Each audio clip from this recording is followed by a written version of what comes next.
వాళ్ళందరిని కూడా వందల మందిని అరెస్టులు చేసి నిర్బంధించి ఆ ఉద్యమాన్ని అణిచివేసే ప్రయత్నం చేస్తున్నారు. ఆ రకంగా అరెస్టులతోన ఆ ఉద్యమాన్ని అణిచివేయడం వల్ల నిరుద్యోగ సమస్య మీద పోరాటం ఆగదు. అందుకనే రాష్ట్ర ప్రభుత్వం ముఖ్యమంత్రి వెంటనే రాష్ట్రంలో ఖాళీగా ఉన్నటువంటి 2 లక్షల ఉద్యోగాలని వెంటనే భర్తీ చేయాలని చెప్పి సిపిఎం పార్టీగా డిమాండ్ చేస్తున్నాం. అట్లాగే ఆసిఫాబాద్ ఏరియాలో అడవి ప్రాంతాల్లో జీవో నంబర్ 49 పేరుతో 7 లక్షల ఎకరాల భూమిని అంతా కూడా టైగర్ ప్రాజెక్ట్ పేరుతో కార్పొరేట్ సంస్థలకు అంతా కూడా కట్టబెట్టేటటువంటి ప్రయత్నం చేయబోతున్నారు. వాటిని ఉపసంహరించుకోవాలా. కేంద్ర ప్రభుత్వం యొక్క సానుకూలమైనటువంటి వైఖరితో ఇక్కడ కూడా ఆ పద్ధతిని అనుసరిస్తున్నారు. వాటిని ఉపసంహరించుకోవాలని చెప్పి ఆ ప్రాంతంలో దాదాపు 4-5 లక్షల మంది ఆదివాసీలు నివాసం ఉంటున్నటువంటి ప్రాంతాలు, వాళ్ళందరినీ కూడా అక్కడ ఖాళీ చేయించేటటువంటి కార్యాచరణ ఉందని ఆందోళన పడుతున్న పరిస్థితి కూడా ఉంది. వాటిని ఆయన జీవోను వెంటనే ఉపసంహరించుకోవాలని చెప్పి కూడా డిమాండ్ చేస్తున్నాం. అట్లాగే ఫీజు రియంబర్స్మెంట్స్ దాదాపు 8,000 కోట్ల రూపాయలు బకాయిలు ఉన్నాయి. వీటి మీద ఆందోళనలు జరుగుతున్నాయి.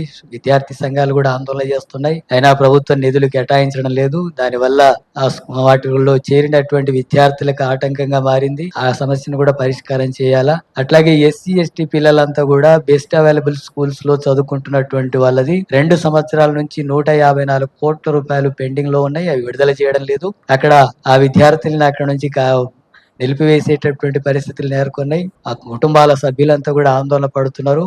వెంటనే 154 కోట్లది అట్లాగే ఫీజు రియంబర్స్మెంట్స్ కూడా వెంటనే రిలీజ్ చేయాలని చెప్పి సిపిఎం గా డిమాండ్ చేస్తున్నాం. బస్సు తారకం నగర్ లో దాదాపు 5 ఎకరాల భూమిలో 40-50 సంవత్సరాల నుంచి అక్కడ పేదల నివాసం ఉంటుంటే ఆ భూమిని అంతా కూడా ఖాళీ చేయించడానికి పోయి దాదాపు 100 మంది పోయి వాటిని అన్నింటినీ కూల్చేసే కార్యక్రమం చేశారు.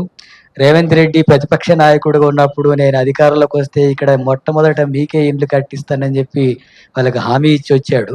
కానీ ఇప్పుడు మాత్రం వాటిని కూల్చేసేటటువంటి జరుగుతుంటే స్పందించడం లేదు.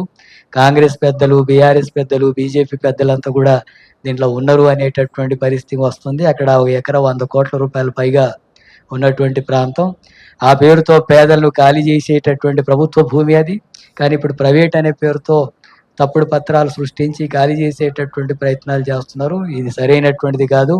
అక్కడ ఉండేటటువంటి పేదలకే ఇండ్లు నిర్మాణం చేసేటట్టుగా చర్యలు తీసుకోవాలని చెప్పి డిమాండ్ చేస్తున్నాం. కల్తీ కల్లు మొత్తం నగరంలో చాలా పెద్ద ఎత్తున కొనసాగుతుంది. ఎక్సైజ్ డిపార్ట్మెంట్ అంతా కూడా కాంట్రాక్టర్లతో లాలూచి పడి ఇది కొనసాగుతుంది. దాదాపు 50-60 మంది తీవ్రమైనటువంటి అస్వస్థతకు గురయ్యారు.